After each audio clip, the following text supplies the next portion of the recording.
Hello, everybody, and welcome to another episode of the AI Inside Podcast, the show where we take a look at the AI that is layered throughout so much of the world of technology. I'm one of your hosts, once again from the garage. I'm Jason Howell, joined as always by Jeff Jarvis, once again from his studio slash library slash workspace. I'm about to start a public campaign to get you a bedroom. I don't know what's happening. We're Yeah. worried about you. Just tap your nose 3 times if you need help. Yeah. If Okay. you're not being held hostage there.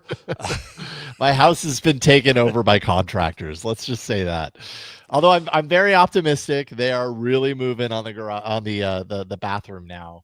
The tiles going up, then the vanity goes in. Like you were saying in pre-show, we'll get 90% of the way there, and then the remaining stretch will be totally spread out. I'm kind of preparing myself for that. I think you're probably right. Yeah. All right. Before we start, though, I got to know: is there a story behind the antlers? Oh, I'm sure that there is. Okay, so what is? Yeah, I guess there are some antlers up there. There we go. I like violating Jason's privacy here, but he's doing it himself. So they aren't my antlers. I didn't, I'm not a hunter or anything like that. I didn't think so. Basically, my memory, because we've had them for a while, is that there was some sort of like an art event here in Petaluma that my wife went to, and she may have like won that. And I don't know, like from here it just looks like antlers, but if you see it, like if it was hanging on the wall the way it was intended, it's got like flowers where the head would be. It's very prettified, pretty and unique and kind of bohemian sort of thing. Very California, very Petaluma. Very California. That's a great way to put it. Right now it's up there. So apparently we aren't respecting the antlers as much as we probably should. We could probably find a spot on the wall and at least they have a purpose, other than sitting in the background. But thank you for asking, because I think you asked what anybody watching the video version is probably thinking and not in a position to ask. Yeah. So there's that. Well, we got a lot to talk about, as we usually do. And so why don't we just jump right to it and talk a little bit about Gemini, because this has kind of been a big time for Google. I feel like to a certain degree, like this is the thing that came up for me on this. Gemini doing great. It surpassed OpenAI on the app charts and the iOS app store anyways. So it's moved past OpenAI. It's now dominating. That's a pretty big deal, because OpenAI has been in large and in charge for many, many months. I don't know. Is this the first time that they've passed? I didn't look that up. I think so. Certainly a very, very long time that OpenAI has been up there. And part of the reason seems to be, I mean, I'm sure it's just Gemini in general has been getting a lot of updates. It's really, it's really moving along. But this whole Nano Banana thing, which I don't know, have you played around with Nano Banana? I haven't yet. I'm derelict there, but I'm glad you have.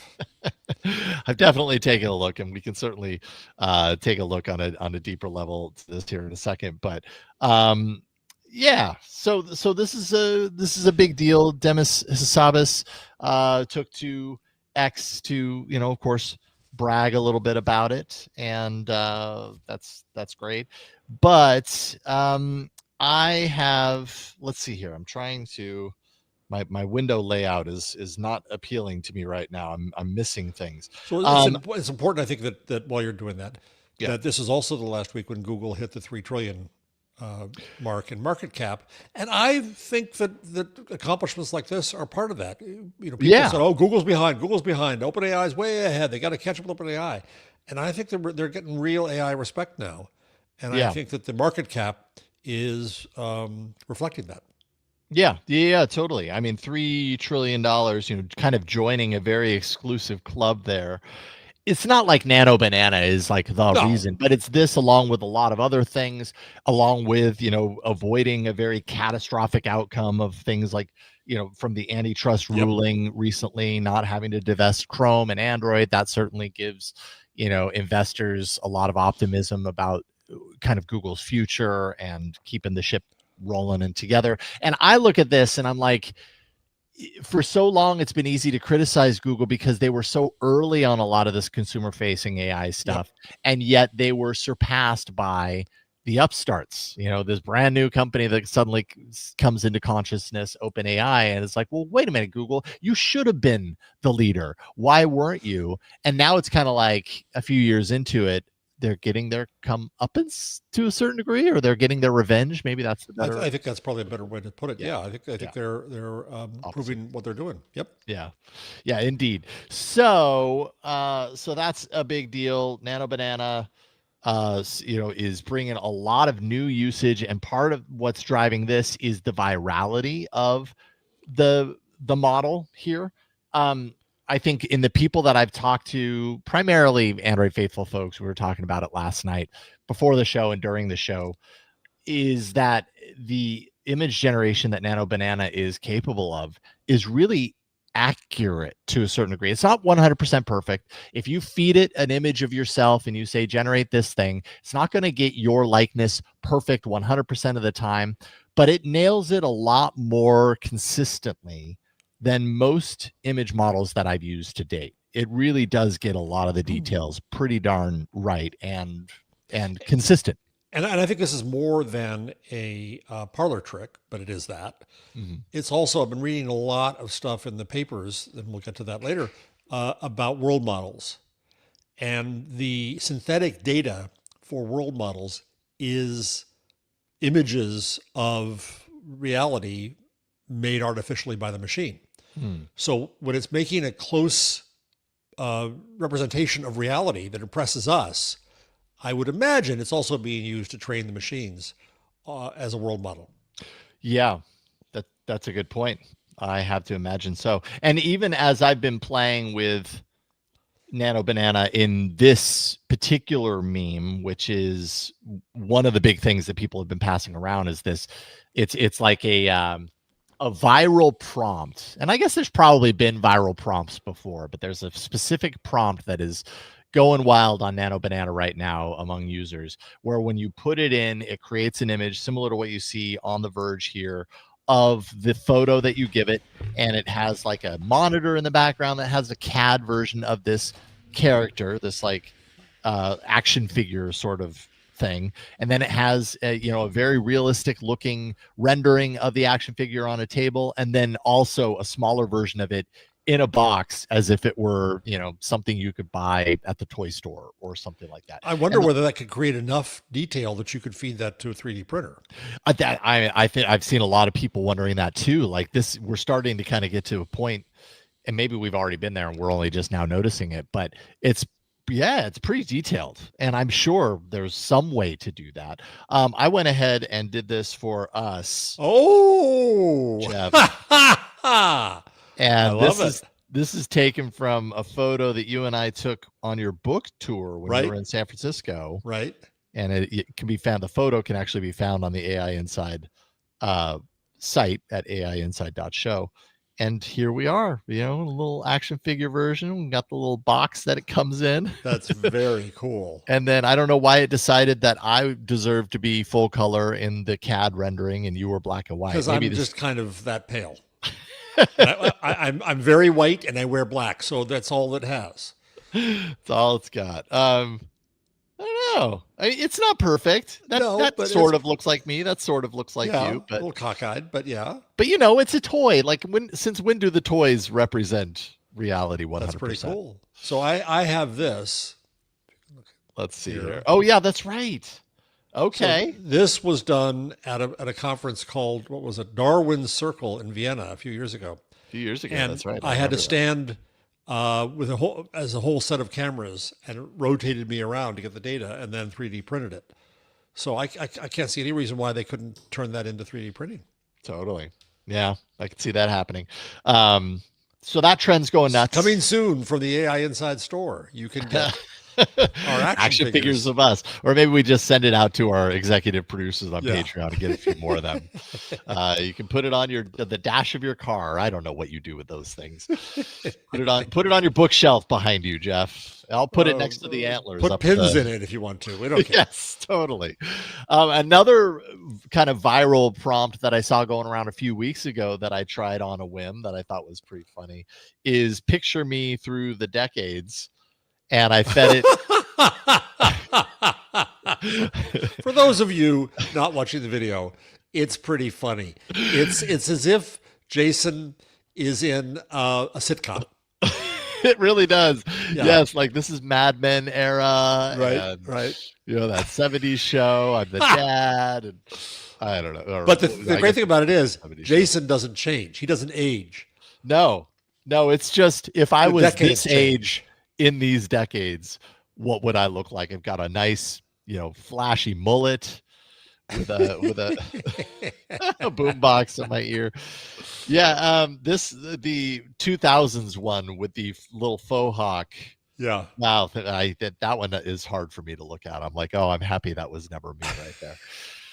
Anyways, you can see, and so the 1990s is kind of a Michael J. Fox look. Oh, totally, Michael J. Fox. You're right. Yeah. That's exactly what that is. Anyways, people listening are like, we don't care. I'm sure, but you can find it on the site soon.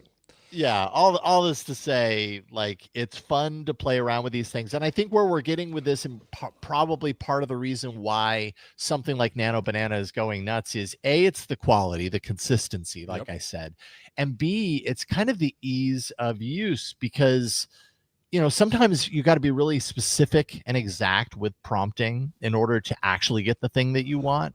And there's a certain way of approaching prompting that makes sense and is very just talk to it the way you talk to a person, and then you start to see, oh, I didn't describe that aspect of it well enough. Right. And I feel like my interaction with Nano Banana has been that it gets it pretty right. I mean, it's not right 100% of the time, but I can talk to it in a little bit or chat with it or whatever you want to call it in a little bit more of, or a little bit less of like a structured, intentional way. And it gets me close to what I'm looking for. And for the general user, that's probably a really important thing. Yeah. The other thing I like about this, and I don't know how people are using it, but I like that it's the trope, the meme about it is that it's fun. Yeah, totally. That this isn't, oh my God, you're going to create a fake video of this or that. And I'm sure that will come out. I'm sure that'll be an issue. But that if people use it for amusement and culture, for their creativity, I think that's okay. Yep. I like that too. It's, I remember back in the day when technology was fun and it wasn't all doom and gloom. Right. And sometimes I think we get locked a lot lately into the technology is bad because the people that run it are bad, or whatever the bad thing is you want to paint on it, which I'm not saying they're true or false. I'm just saying, like, it's nice to have an example of something that is fun in the world. Yeah, and it's really hard to tell the chicken egg here on public opinion and media opinion. Yeah, and which leads. There's a Pew study just out about public opinion about AI, and it shows a lot of concern, but that reflects the concern that you hear in media. And I'm not a believer that media is all powerful. That's a whole fight in communication theory. But it obviously has an impact on people and on their opinions. And when you hear it constantly coming after you, I think that, plus the doomers don't do themselves any favors here. So I think they set up this as if this is going to replace everybody's job, when maybe it's just going to make funny pictures of yourself. And it's still amazing either way. Yeah. One is threatening and one is not. Right. One is threatening and uncertain, and the other is just like, and it gave me a mullet. There you go. I realized you should sue, Jason. Sue. Yeah, I would never have a mullet. This is unacceptable. Okay, audience, I want to vote. How many of you think Jason would have had a mullet in that age? Oh boy, no, I never did. I'm trying to think. I definitely grew out my hair, but it was all of my hair. It was definitely not a mullet. Okay. And honestly, like I'm saying that as if a mullet like hasn't actually in many ways come back in style, because it has. It's a reality that I never envisioned, but yet here we are. I don't know. I think in the 2020s it would have given him a man bun, but it stopped. Possible. Yeah, totally. Why did it stop at 2000s? Like, what does the 2010s look like? Maybe it is the man bun. Could be. Man bun Nano Banana. All right.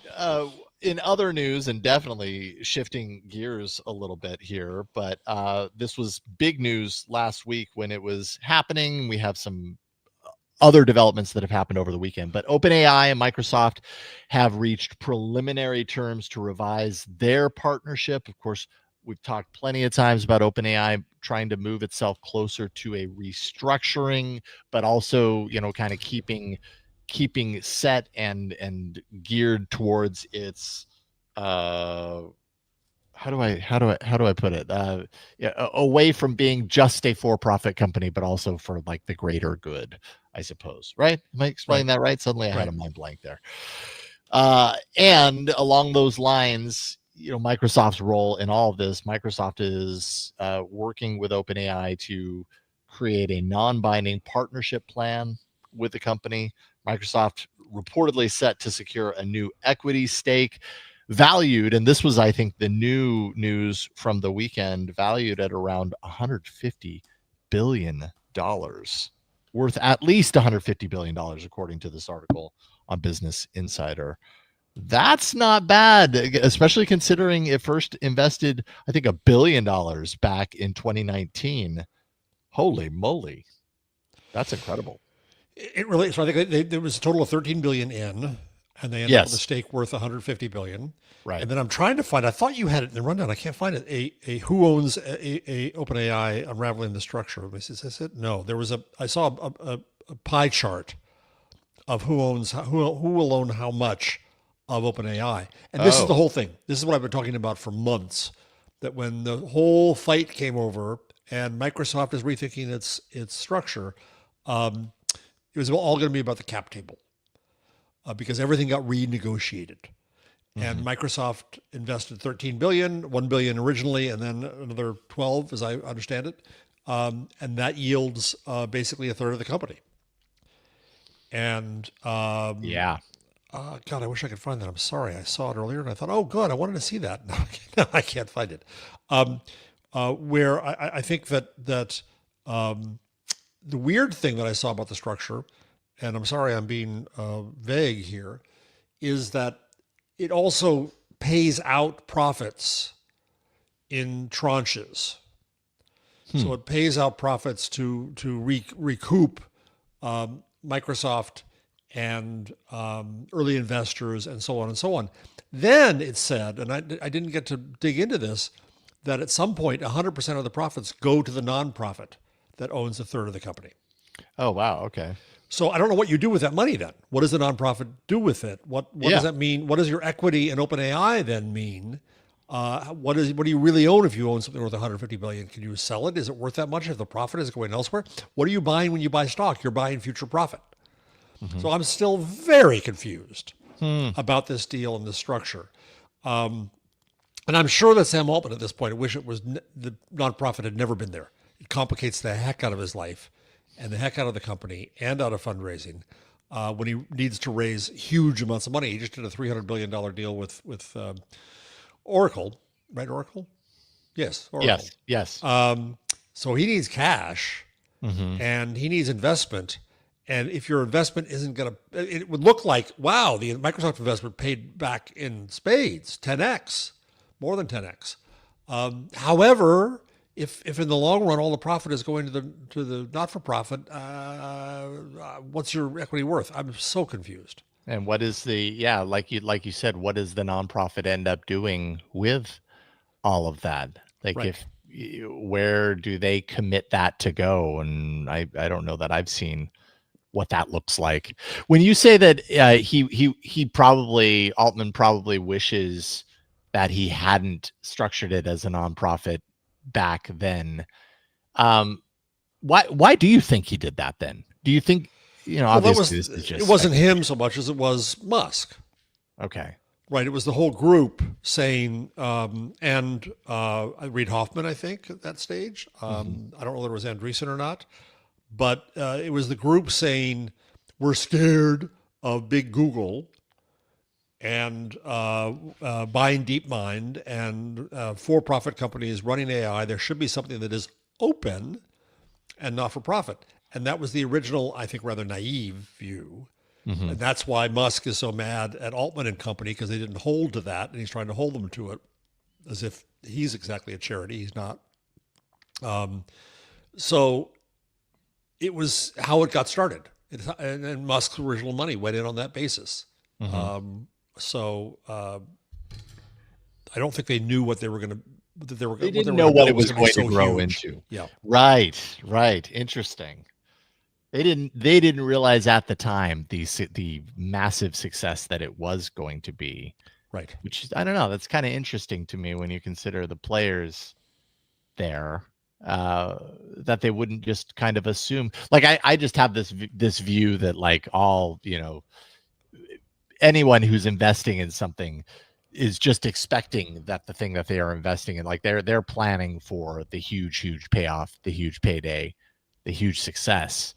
And that's why you do it in the first place when you're a VC, is you want to create this thing that's going to be a huge success. So why didn't they think that about OpenAI? I don't know. It's interesting to me. Yeah. If that's the case, we're making a lot of guesses, but yeah. Okay. Well, and then you have Microsoft, of course.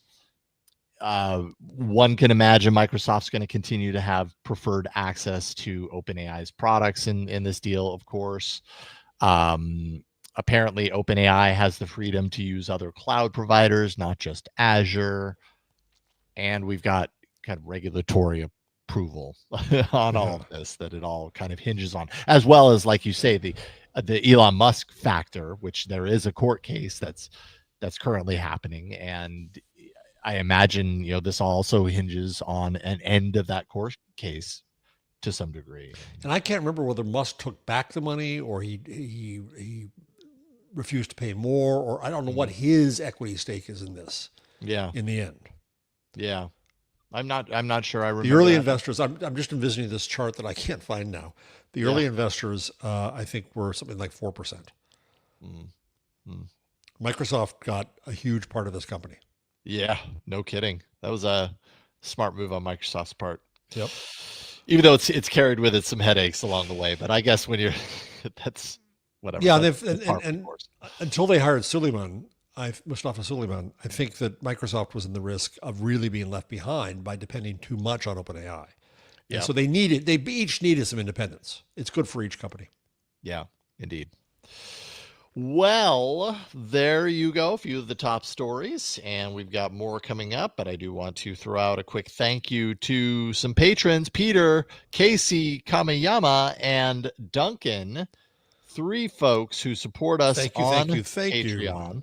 And we really appreciate that you do. Go to patreon.com/AI Inside Show. Who knows? Maybe someday we'll have action figures as patron swag for our patrons of the week. That would be so great. But wow, so niche. Maybe someone out there would appreciate that. If it's going to happen, it'll happen on Patreon. Patreon.com/AI Inside Show. Thank you for your support. We could not do this show without you. All right, we're going to take a quick break. When we come back, what are we talking about on the others? Oh, Agent Payments Protocol, a new really standard launched by Google. And we're going to dive into what that is, what it means, coming up here after this break. Okay, so we've got Google going around launching a new protocol. This time it's called Agent Payments Protocol. And this is, as the name suggests, it's about a couple of things, right?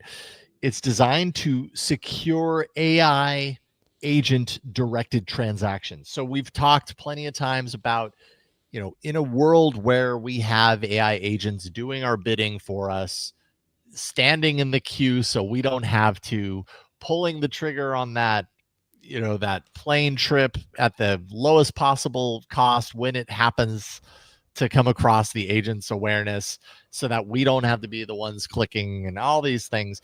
Then we hope that in that world, we can trust the agents to do that business accurately, correctly, not, go rogue during the task and buy something that we didn't want to buy, or whatever the case may be. When we're talking about money, we want these systems to be accountable, both to consumers, also to businesses. And that's what Google believes it is created here, and has a lot of partners in the wing that also obviously believe that they have, because they are partners after all.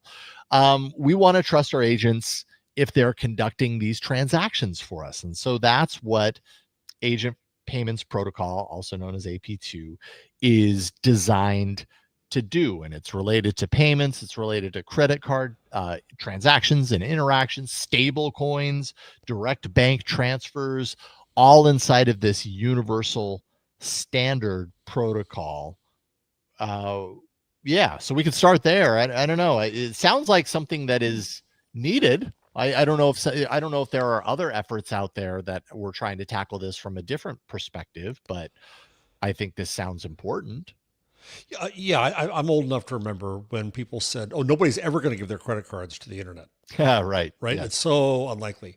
And then when I was at Condé Nast, we started something called Style.com with very high-end fashion, and the first belief was, well, nobody's going to buy expensive things on the internet.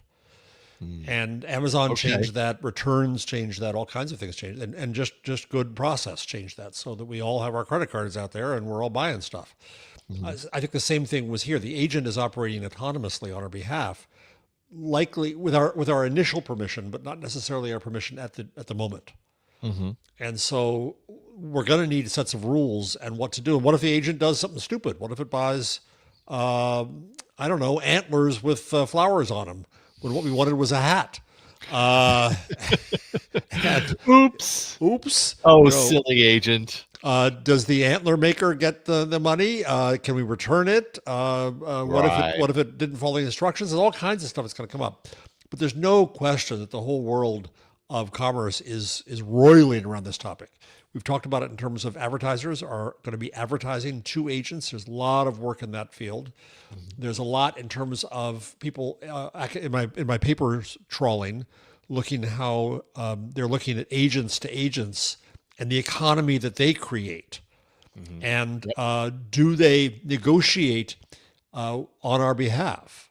How are we trusted in that? This is about payment, but there's going to be a lot of this work, I think, to give us people some assurance that their agents are going to act in their benefit, reliably, safely, and that's going to open up a whole new area of commerce. Yeah. I mean, if anyone's going to trust agents to do this stuff, there have to be systems baked in, and there has to be, I don't know, a history of interactions that prove that, time and time again, that it can be trusted. But we're talking about AI here. Like, nothing is 100%. That's, I think, what kind of snags me on this is if you can't, 2 to 3 years in, can't get an AI system or an AI model to deliver, a simple mathematical formula correctly 100% of the time, how can one expect an agent to not buy the wrong thing or not make the wrong transfer 100% of the time?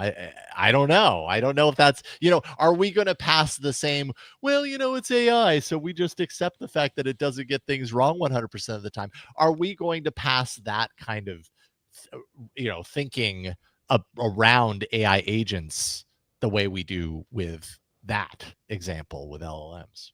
Right. I don't think so. I think it carries a different payload. It carries a different risk. There's a lot more riding on the line for that. It's also, I had a paper I found a few weeks ago, AI agents in the law, from Georgia Institute of Technology, which is really interesting about when you put that agent out there and it screws up, who's liable? It's just like the same problem with cars, right? Is it the driver who didn't pay attention to it? Is it the agent maker who screwed it up? I don't know. That's going to have to go through the courts in lots of ways. When agents talk to agents, what transparency is there? Do they end up creating? One thing that fascinates me, and in one of our interviews, I asked one of our interviewees about this. Do they end up creating their own inscrutable language of negotiation as they talk with each other and end up creating something? And are we going to know whether it was a legitimate transaction? Yeah, it's going to be fascinating to watch. It will be fascinating to watch. I'm super curious, and I put a little bit of faith in Google to do this from a perspective that checks the necessary boxes. We're talking a lot about agents and how they act on our behalf, but there's also kind of like the security and fraud risks tied with this as well. The protocol does hinge on cryptographically signed digital contracts Those are designed for authorized purchases, authorized actions. A lot of organizations are in from the onset, including MasterCard, Coinbase, PayPal, Salesforce. There's more than 60 organizations backing this at launch. So there's a lot of companies and organizations who believe in this, but there's also a lot of, going to be a lot of scrutiny around the agent's access to sensitive payment and transaction data. Are there going to be new types of fraud related to this? Right. That we don't see? I mean, almost certainly, yes, there will be, right? Because people are always looking for those holes to exploit. And also, like you said, accountability. When something goes wrong, who's accountable or what is accountable? Yeah, those are big questions. And the ozone nightmare, thank you for the super thanks in the live stream. Love seeing your yellow text box appear here. It says the most vital parts of this are accountability and transparency. When an incident occurs, what is the consumer recourse? That's a really big one. Yeah, like does the consumer feel like they're supported when something goes wrong, or do they, what that reminds me of is when you're driving around in, say, a Tesla and you're on autopilot, whose responsibility is it if you're on autopilot and the car does something wrong? Exactly. Do we have a court determination on that yet? We have one case recently where, and it was controversial also because Tesla withheld documents in the case. But Tesla was found partially responsible and the driver was found partially responsible. Okay. All right. So I think that's where the law stands now, but it's just one case, and I don't think it stands as precedent. Right. It's going to be very interesting to see. That was a case of a death. And in that case, it wasn't the Tesla owner who sued. It was the family of the person who got killed who sued and tried to apportion responsibility as a result. Okay. So how will that inform this, or kind of... Is that any sort of hint as far as where this might go? That remains to be seen. Yep. But Ozone Nightmare, lastly said, what avenues will we have to ensure that our data is being protected? Yeah, I mean, these are all important questions. I feel good about this Google protocol because it's backed by credit card companies. Totally. It's in their interest to make sure this is right. They cannot afford for this to go wrong. Absolutely. I completely agree. So yeah, we'll see what kind of industry pickup that has with 60 right out of the gate. That's looking pretty strong. So Ozone Nightmare says he apologizes for his spelling being awful, but I think that's just the AI bot's fake out here to convince us that Ozone Nightmare is actually a person when we know my spelling is awful. Yeah. It's an agent. I know it's an agent. All of that is untrue. Of course, we have met and conversed and hung out with the Ozone Nightmare. So a very good and supportive friend. Yeah, very, very supportive. Thank you, man. I will hide that. Let's see here. Okay, what else do we have here? We have OpenAI published its first detailed report analyzing how its users are actually using ChatGPT. I found this pretty darn fascinating. A lot of things in here that I just didn't quite expect. Study shows most users are young. I would have guessed that mostly-ish. Nearly half between the ages of 18 to 25. So that is pretty young. I think I single-handedly changed the median there. You shifted it one age point higher. So did I. I'm part of that too. A majority of users are women. Now it's 52% according to what they said. But still, all technology before was gendered male. Yes. And for this to be at least dual, I think is important. That's fascinating. Yeah. Well, and I think early on, I read as part of this that early on, like let's say a couple of years ago, that was not the case, but now it is. And what are they talking about when they say typically like majority women, typically feminine names? So they're going off of then I guess the registered, which is getting harder and harder to actually do decent data on. Most use takes place outside of work use. So not necessarily just tied directly to how we work and all that kind of stuff, which Again, that's kind of surprising to me, but but it turns out a lot of the interactions are tied to personal interests. So things like someone wanting to learn something about a thing or entertainment. 73%, in fact, of that interaction is related to personal interests. Personal guidance, writing, those are the top two categories. Personal guidance, I think that's interesting because we talk about I mean, I've certainly used these things. I think I mentioned it like a month or two ago where I had this like afternoon conversation with it about aspects of my business, my content creation business, and how I shape that. And that was definitely I mean, that was tied to my business, but it was also tied into the realm of personal guidance on how I run things. And I found it very instrumental. But this also reminds me of like therapeutic uses. And I wonder if that also kind of falls into that category. And yeah, things get a little sketchy there. I think we have to be careful here about gendering this. Because women are smarter and better than us men and know more of this. But I think that the men who are in charge of technology, I went to a panel this week, and every person on the stage who was in a technology company was a man. And there's too much of that. And I think that too often the male priests, put up barriers to people's usage. But what's so different about large language models is that they are designed to be easy for everyone to use. That's the whole point. And so I think it takes down those presumed barriers of the priesthood. The priesthood is usually male.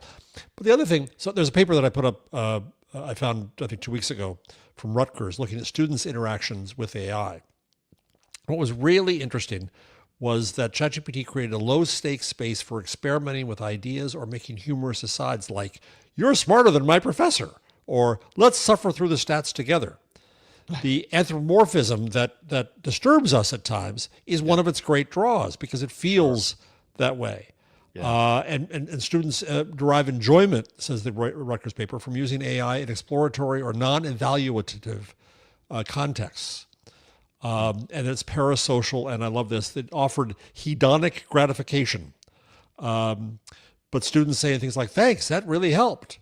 And it says back, and I think that's why GPT 4.0, the temporary loss of it, so upset people because they had a different relationship with technology as a whole.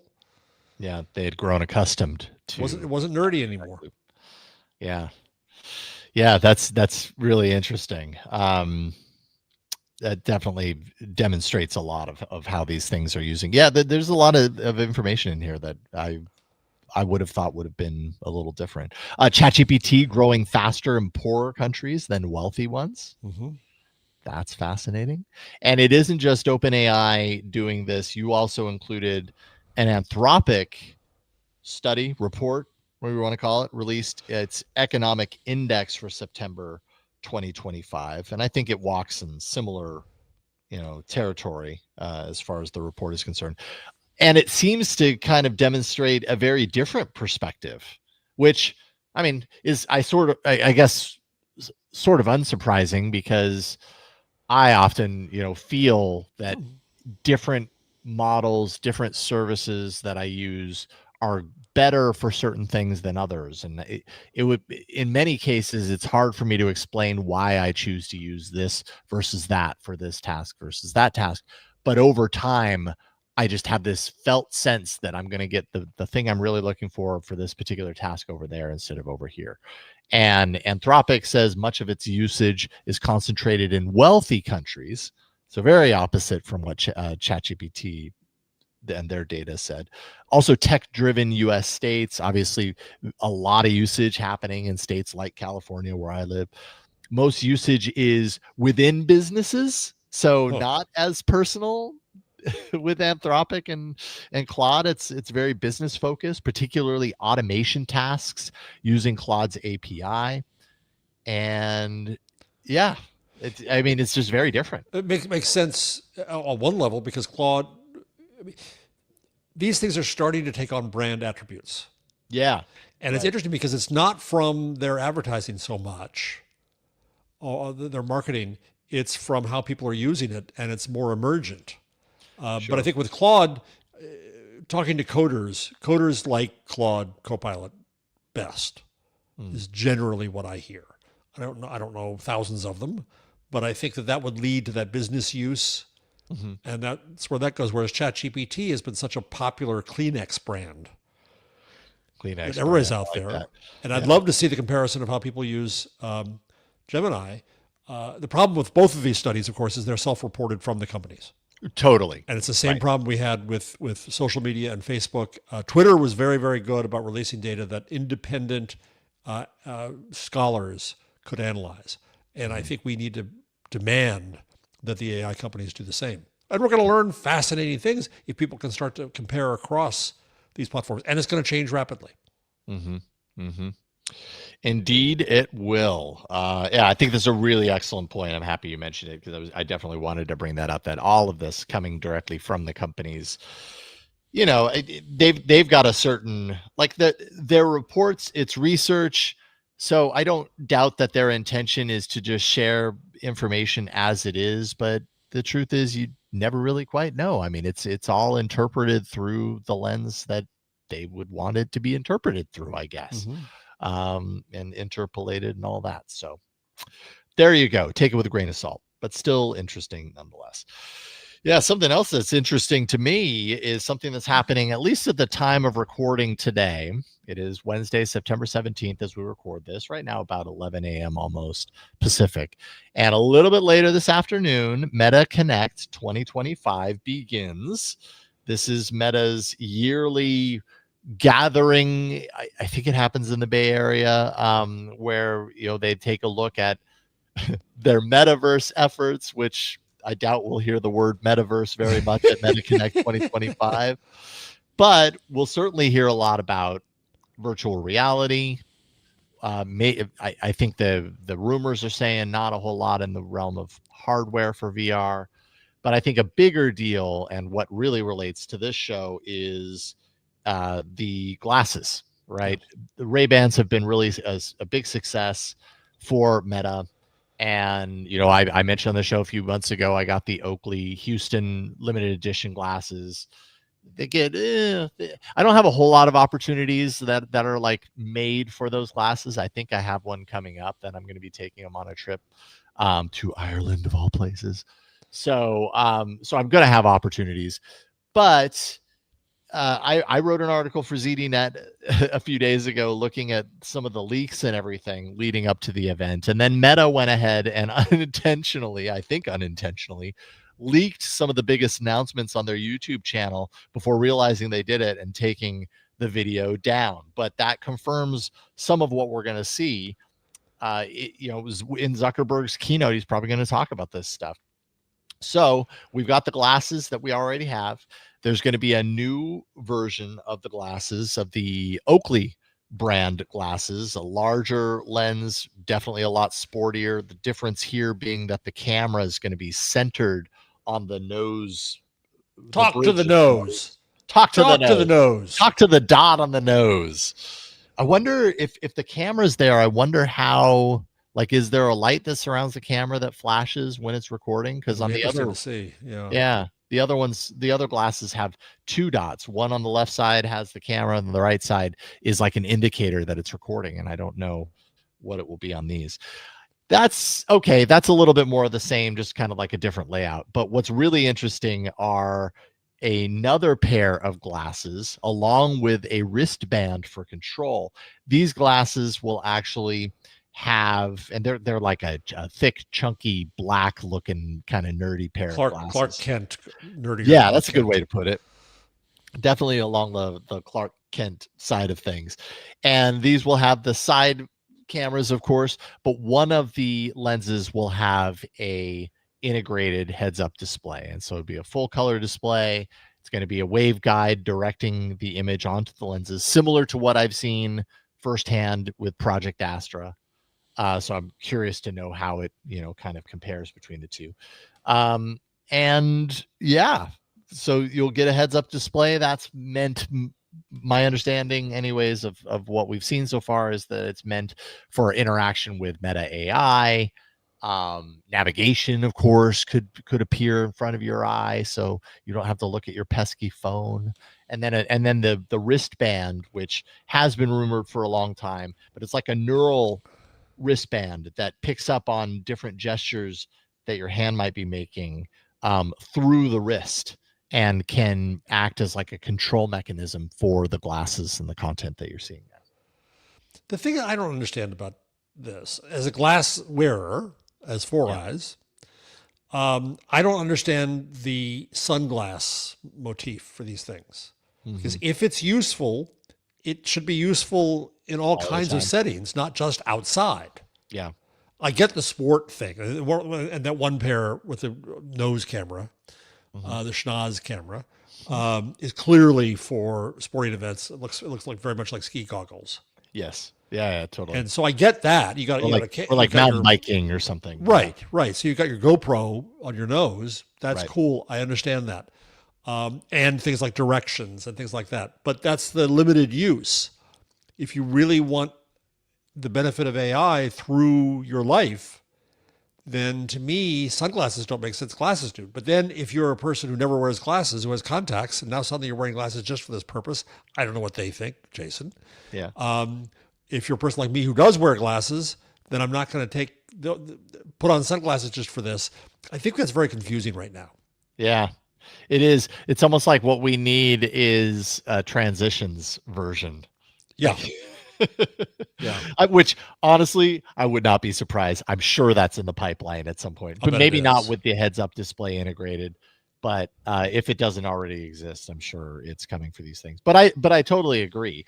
Like having the Houstons, which is the white frames that were shown on the video version, it has what appear to be orange lenses, right? But they're really meant for outdoors. Right. And I've used them indoors in my studio with a lot of bright studio lights, and it's still kind of a challenge in that environment, let alone just my everyday normal life wandering around the house or whatever. Like, I'm not going to wear these in that situation. I would probably be more likely to wear smart glasses that have, standard lenses in them. And I think the utility of these things only increases when you just always have them on, right? Yes, exactly. Having to think this is a moment for my smart glasses kind of defeats the purpose, because part of what makes these things really powerful, at least part of what Google showed off with Astra, is that it's always kind of taking in things and contextualizing things around you, so that later you might not have realized that the best opportunity for that to prove its utility was 5 minutes ago. If it was a matter of putting them on for them to be useful, you may have missed that moment. But if they're always on in an ambient sense, they're gathering the data that makes them incredibly useful. But I think we are in a habitual mode now where we all have our phones on us and we pull them out reflexively for many, many needs. Last night I was picking up takeout for myself for dinner, and I gave him $40 for like a $21.83 charge. Right? So you could see their wheels spinning, and this is just a commentary on education these days. It's an old fart, I should say. They should be able to do that in their head, but of course they don't. And so one of them, there are three young people behind the counter, and one of them starts using an adding machine. Oh, it's not working. And then the young guy pulls out his phone just reflexively. Right? Like, I have the answer, and it's here. It's my phone. Yeah. And I think we're at that stage where we're used to pulling it out. So it's a pretty short gap between doing that and saying, oh, this is on me and I can use it. So I think that the phones have gotten us used to this, gotten us ready for it. But we'll see. Totally. Yeah, that's a really good point. Yeah, we'll see. And I mean, we're going to find out more about this during the event in the next couple of days of Meta's event. So I'm sure there are plenty of unanswered questions, that weren't integrated into the video that supposedly leaked. You can decide whether companies do that sort of stuff on purpose or not, just to kind of get people talking, generate some early buzz and everything. But won't have to wait long. And I am authentically curious to see how it stands up and compares to what I experienced with Astra. And then I think the ball's in Google's court to, all right, so bring us Astra, because what I saw was, yes, a monocular version. I also saw a binocular version that was really impressive. Like, I wonder if they're going to come out of the gate with both of those models. And if so, does that give them a leg up? Or is the leg up really just the Gemini that we were talking about at the beginning of the show that's on fire right now being the thing that's controlling the experience? Or the bigger question is Zuckerberg right that glasses is the thing? Yeah. Or not? Yeah. Or not. Yeah. And I mean, I think another part of this too is like my interaction with Meta AI has not been entirely positive. Like, it's okay. It's all right. Like, at least on the glasses. When I interact with Meta AI on the glasses, it's not always an impressive experience. Sometimes it's, it's kind of that familiar, like, okay, I guess, or, that was kind of cool, I suppose, or whatever. It's not super convincing. What I saw from Google was really convincing right out of the gate. Of course, it was a very curated environment and everything. But so I'll be curious to see, like, can Meta AI kind of stand up to Gemini through a similar form factor? I would give the edge to Gemini, but who the heck knows? The other thing I'm eager to see is with the heads-up display. I'm walking down the streets of New York. I'm reading this. Am I blind to what's around me? Is my focus changed to here? Yeah, for sure. And will I pay attention to the large person I run into in front of me or not? Don't step into the pothole. Right. Or walk into the phone pole. Yep. I've done all these things that could very well happen if you're wearing these out in public. All right, I prepared Jeff for this. It's time for Jeff's Archive Showdown. Jeff's Archive Showdown. Yeah, okay. Well done, sir. Well done. Created with Suno, if you couldn't tell. I thought that was your voice singing. No, it was definitely not me. It was all right. So I'm going to do minute, like, I'm going to put together a theme song. For those of you, I'm looking at every paper that mentions AI in archive.org, the preprint server, and I find a few of interest. And here are 3 papers of interest. First, Generative Engine Optimization: How to Dominate AI Search by 4 researchers at the University of Toronto. If you go down to page 7, Jason, I don't think it has page numbers, but your browser will tell you. They compared Google search versus ChatGPT for the same searches. Now, they were doing this from a brand sales perspective. So they looked at automotive, for example, and they found that in the United States, Google leaned to 39.5% brand information, that is to say from Ford or GM, 15.4% social information, and 45.1% earned. That's PR speak for media, right? That's the Google view. Versus ChatGPT delivered 81.9% earned and 18% brand and no social. So what happened here is your brand, your media went from 40% to 80%, it doubled the proportion. And so media companies are saying, oh, they're ignoring us. They're not giving us anything. It obviously values media highly. And it's linking to them and it's mentioning them, which on the one hand pisses them off because you stole my stuff. But how else are you going to be discovered here? There's a secret in here that says if you really engage in what our friend Rich Skrenta at Common Crawl Foundation calls AIO, as opposed to SEO, AI optimization, there's a real opportunity. It spells the end, according to at least how ChatGPT operates, of social's importance in this world. It's negligible in all these cases. And the company's own brand information is in good shape, right? So to go this, but still, it was 40% brand from Google and it was 18% brand from ChatGPT. So that reduced. So what that tells me is that these companies, these marketers, are going to depend upon having their brands in branded content, that is to say, in media. And so I found this really, really interesting with a lot of implications. It's a longer paper with a whole bunch more data, but that's just one good illustration. The next one is from 2 people at, where are they? They are from the Brookings Institute. And also at the Federal Reserve Board of Governors. So, okay, I pay attention to this. 4 people, I mean. Generative AI at the Crossroads: Light Bulb, Dynamo, or Microscope. And what it says is that the light bulb, when it came out, had an immediate and huge impact on people, but eventually the performance of it in the economy shrank. Yeah, people work longer. Yeah, it has some impact, but the light bulb's economic impact wasn't that revolutionary in terms of overall value. But the Dynamo and the Microscope did. And so what they're saying here is that generative AI, in their view, is a Dynamo or a Microscope. Oh, and it's not the light bulb. It's not just that thing that says, oh, look at that. I can see the world now. And so I think that's really important when we look at the discussions about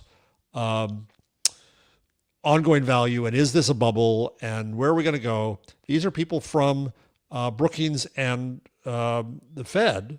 Is it the Fed? It's the Federal Reserve Board who are saying there's something here. So that's number two. So am I thinking about this right? That like, I'm trying to understand the comparison of like light bulb to microscope.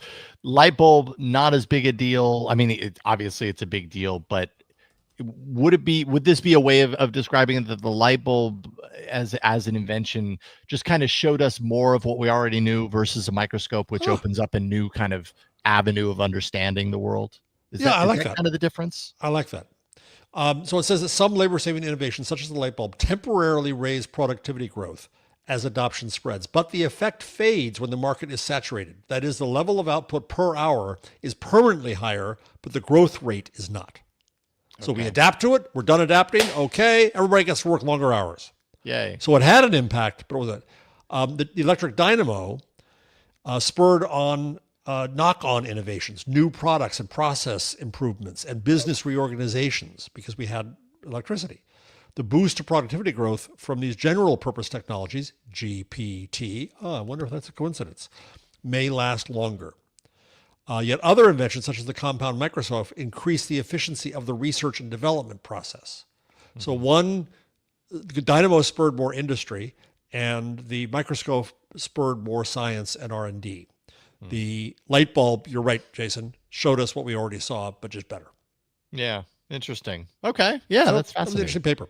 Totally. And third, one that amused me, the title from a whole bunch of researchers from Shanghai and Fudan said, "Building Self-Evolving Agents via Experience-Driven Lifelong Learning." I think that's otherwise known as childhood. Mm-hmm. Right? So they have this chart in here where there's all these things. We have skill learning, knowledge validation, observe task and environment, select effective knowledge, take action, acting with knowledge, obtain, analyze trajectory. These are all things that we teach children to do and that we all learn throughout our lives. And so I'm amused by this. It was just kind of, it was abstracting the idea of humanity and trying to turn this into formulae and charts when, in fact, it's just humanity. And I keep on thinking that this is a mistake for AI to try to mimic and replicate humanity. I think it should do what it does really, really well, but not to be us. That was it. Those are my three papers for the week. I love it. That was a good archive. Jeff's Archive Showdown. Ba-ba-boom. Oh boy, that's so cheesy. It's wonderfully cheesy. That was the prompt that I gave it. I was like, give me like a 70s commercial style jingle about Jeff's Archive Showdown. And that's what it came back. I envisioned the 70s you in your earlier photos from Bananarama or whatever it's called, singing the song. Yes. Right. Oh boy. Maybe I'll have to create something actual, but in the interest of time, that's all I could do in a matter of like 5 minutes. So, hey, these things get, it's an AI show that we do. Why not use the tools that we talk about every single week? All right, we're going to take a quick break. When we get back, we'll do a little speed round of a few stories that we haven't quite touched on yet, including OpenAI's version of ChatGPT for teens. That's coming up in a second. All right, mutual friend Megan Maroney was writing about some news yesterday, or at least I feel like we kind of talked about this a little bit, and now we just kind of have a little more detail anyways about OpenAI's plan for building a version of ChatGPT that is more tailored for its youngest users. And I think they are targeting this at 13 to 18-year-olds. They're saying anyone younger than 13 shouldn't be using this to begin with. But this includes an age prediction system that will actually attempt to, like it says, predict the age of a user. It'll default to age protections when the age can't be determined. So if you're a grown up, you're an adult over the age of 18, and it seems to determine that you are between the ages of 13 and 18, and it restricts your account, you will have, as an adult, the ability to verify your age to unlock the full capacity. No indication as far as like what that actually looks like yet, but rest assured you'll have the ability to do that. I don't know if it's showing an ID or using the AI to, to determine, oh yeah, you've got gray hair, so therefore you're older, or I don't know. But teens can choose to link their account to their parents' account. So I guess teens are in control of allowing their parents to rule their lives in the world of AI. From their chat history, blackout hours, distress alerts, if the chat seems to pick up on patterns that indicate that maybe the teen is in distress, emotional distress, that sort of thing. That'll all be within the parental control based on these features that I think are rolling out by the end of the year, I think is what OpenAI is saying. And really they're kind of targeting this at addressing mental health and legal concerns linked to younger users. Good luck. I think the horse is out of the barn over the horizon, but we'll see. And the thing about the chat is it's going to be integrated into all kinds of things. Mm-hmm. Not going to be a separate app, so we'll see how that goes. That's true. The integrations. Yeah, I wonder how they'll approach that then. That's a really good point. Thought this was interesting. Yesterday was a big day for YouTube. They had a Made on YouTube event yesterday morning where they announced a slew of stuff related to YouTube in a bunch of different categories. A lot of it AI related, coming to YouTube. If you are one of those people that doesn't like AI generated content on YouTube, I hate to tell you, you aren't going to like some of this news. VO3 coming to Shorts, coming to the Shorts tools, so it can create up to 480p or maybe just 480p quality. Maybe not up to, because anything less than that would be pretty fuzzy. But even 480p isn't that great. Anyways, you got to start somewhere. Creating video at 480p quality, sound generation included. That's one of the big features of VO3. So basically making it much easier for creators to create and share shorts that are entirely driven by AI creation in VO3.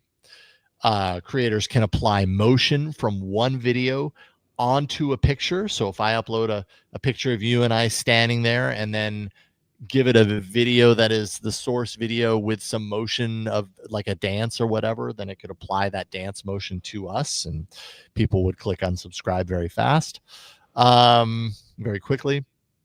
Applying the soundtrack from one video to another. Apparently this is powered by Google's Lyria 2 model, which is like a music generation model, which I have not used yet. I need to see if I can get into that. An edit with AI feature that, and I think this is interesting. I don't know how well it's going to work, but essentially it constructs a first draft video edit for you. It's not, I don't think it's meant to be the video editor top to bottom, but it's kind of like to get you started, which is, that's how you use AI in a lot of other ways. Yeah, you just sand the edges. That's not a bad thing. Yeah. Complete with music, transitions, generated voiceovers, all sorts of things tied into that. We'll see what the quality is on something like that. And then also some podcast related features. Podcasters will be able to turn long form content into short form clips, and that includes audio only shows. So I imagine with audio only shows, there will be tools in there for generating B-roll to match what's being talked about, that sort of stuff. And all this sounds very familiar, at least this part sounds very familiar to me. I'm a user of Opus Clip for pulling out moments from the podcasts and sharing those out on social and stuff. And I've really wondered why YouTube doesn't have a feature like this until now. And so it looks like they're essentially Sherlocking Opus Clip and others in this category. Kind of surprised it took him this long. So how do you feel about more generative AI content coming? I see it on YouTube? Facebook. The Facebook, whatever they call the little short clippy things there, irritate me generally. And I see a lot more slop there. And it's really, it's people trying to do a news thing, trying to get people irritated, like cops dragging grandma and grandpa to a police car. And then suddenly grandma appears and grandma disappears. There's 2 cops and there's 3 cops, right? So it's rage baiting, basically. And it's going to be used for that, and I think it's just stupid. Oh man, yeah, it's noisy. I don't enjoy it. Yesterday we talked about this on the Daily Tech News Show, me and Tom Merritt, and Tom pointed out, he's like, I really don't see much of this in my algorithm, and it probably is the sort of thing that, like, the more you reward the algorithm with your attention, the more you see that stuff, because I don't generally see a ton of that stuff either. But sometimes I go on YouTube to search about a current news topic. And I'm like, I want to know more about this. And I get what seems like a normal YouTube video result, because I'm going, I'm driving somewhere and I just want to hear someone tell me about the news. And I click it, and sure enough, it's fully generated, and I suppose there's probably information in there, but I kind of immediately check out when I notice that today, OpenAI, it has that cadence, and everything's all these like slow morphing video animations, and I'm just like, nope, not interested. So I guess I see it sometimes. Don't love it, but it's out there, and it's probably going to get more. Is it? I never know. Gannett. Is it Gannett? Gannett. Whatever you want to call it, launched Deeper Dive, a chatbot that lets readers ask questions and get answers using what they say is verified journalistic sources across its many sites. Now, this includes international sites like USA Today, of course, and then a ton of local papers. So like the Detroit Free Press is one of them. All of that journalism and reporting will be a part of this. So they're keeping this directed to that. The bad news, first bad news is Gannett has, I haven't bought my paper. They have a Gannett paper right here, and it's so crappy I haven't bought it in 10 years. It's so thin you could shave with it. They've cut the staffing down to nil. It's owned by a hedge fund. They're milking it as best they can. So I'm a little prejudiced here. I don't think Gannett's a very good company. Number 2 is they did this deal with Taboola. Yes. Taboola is that company that puts those horrible things all over the web. You won't believe what this star looks like now, 50 years later. It's clickbait crap of the worst order. So for Gannett, one of the worst newspaper companies, to go with Taboola, one of the worst internet companies, and come up with this, color me dubious. Not excited. And then it's based on just Gannett's own content, which I get, and I actually think that we need to do more of that. But rather than just saying, here's a question and answer machine to all of our stuff, I think there's more focused ways to do that that'd be smarter. Here's our travel content. Find out what's what there. So I just went into it and I asked, are we headed for a recession? Then I get some blather. The likelihood of recession is being closely watched as several economic indicators show signs of concern. Wow. Then it gives me 3 stories, 3 headlines, 2 of which are from USA Today, and the third is a crappy Taboola ad about interest rates in my town. Oh. And it's not really my town, of course, because it just inserts that.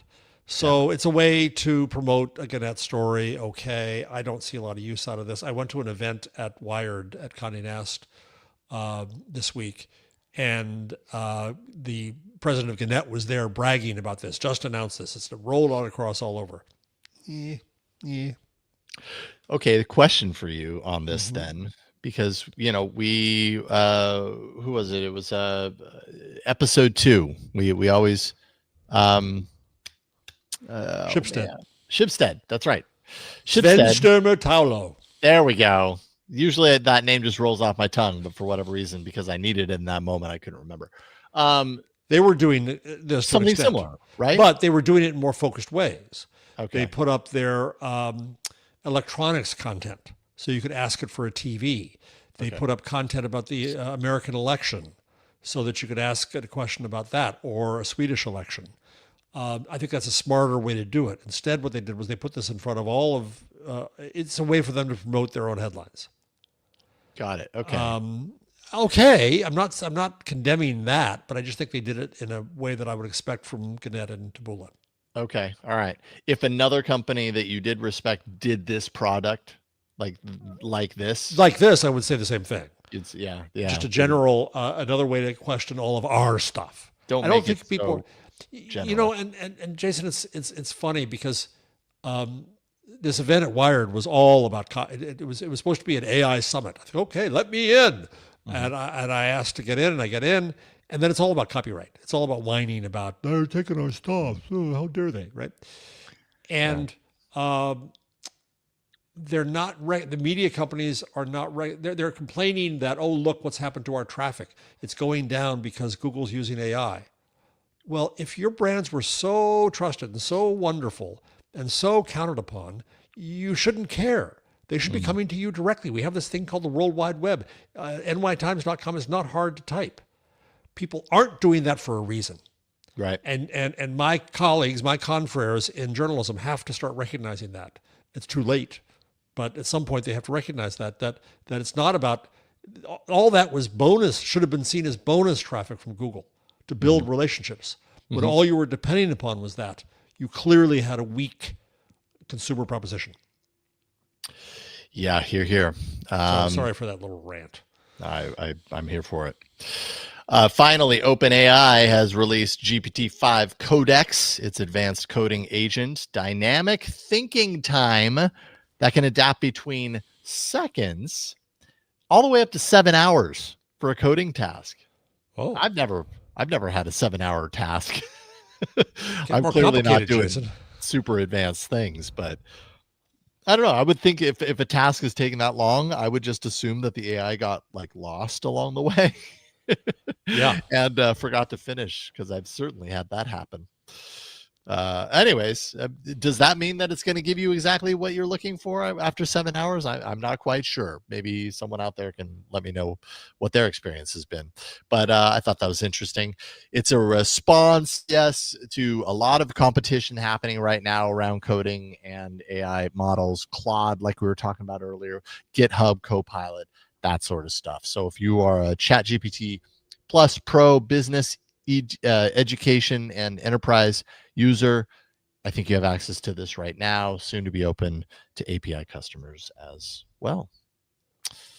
ChatGPT wants to be in on the coding along with everybody else. Trying to compete with Claude. Gotta compete. That's right. All right. Well, we have reached the end of this episode of AI Inside. Thanks again to the Ozone Nightmare for the super thanks earlier. I'm starting to pool to find out whether Jason's going to be back in his home next week or not. What do you think, guys?